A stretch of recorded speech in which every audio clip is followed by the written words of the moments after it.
Yo! Kamusta po kayo mga kapatid? Dong TV at nandito tayo ngayon sa bahay kasi nga wala tayong pasok. So kanina habang nagpe-Facebook tayo, so nag-scroll tayo, nanonood tayo ng mga page, may nakita ko na kung saan ito ay isang verse sa Bible at ito ay John chapter 15 verse 7. Sinulat ko nga po. Ito siya. Ito.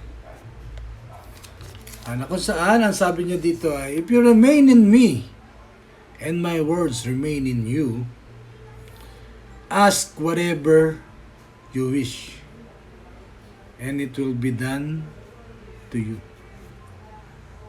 So, agad-agad ko itong sinulat, at kinuha ko agad yung aking Bible na Tagalog version, at ito ibabasahin ko sa inyo ng Tagalog. At ang sabi dito,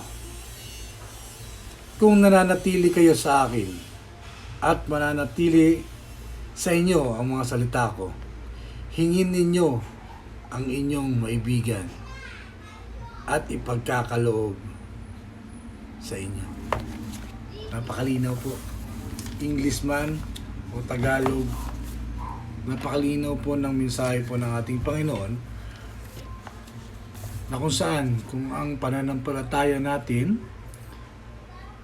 at tayo mismo, mananatili tayo sa ating Panginoon at ang salita niya mula dito sa banal na aklat ay mananatili po sa atin, sa ating isip, sa ating puso at sa ating buhay. Isa sa buhay natin yung salita niya.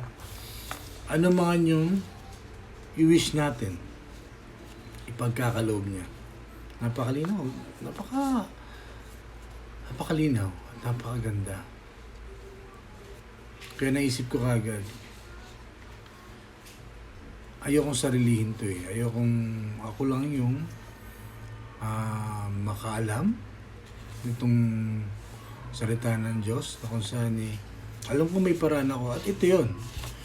Na kung saan ito yung paraan ko, ito yung way ko kung paano ko ipapalaganap ang salita ng Diyos. Dahil hindi ko pa ito nababasa eh. Hindi pa ako maabot sa chapter 15 kay John. Na kung saan, nung nakita ko nga itong verse kanina, nagmadali kagad ako. Sabi ko, kailangan kong i-share to. Kailangan kong gumawa ng video para dito. Hindi lang para sa akin, hindi lang para sa mga kaibigan ko, sa mga lusog ko sa buhay, kundi para sa mga taong makakapanood ng video ko na to. Para sa inyo to, para sa akin to, para sa ating lahat to.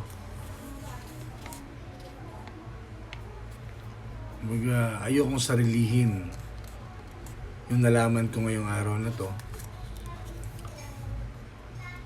At kung natili tayong sa Kanya, at papanatilihin natin ang salita niya sa buhay natin. Ano mang nais natin, pagkakaloob niya. Kung may sakit ka, pagagalingin ka niya.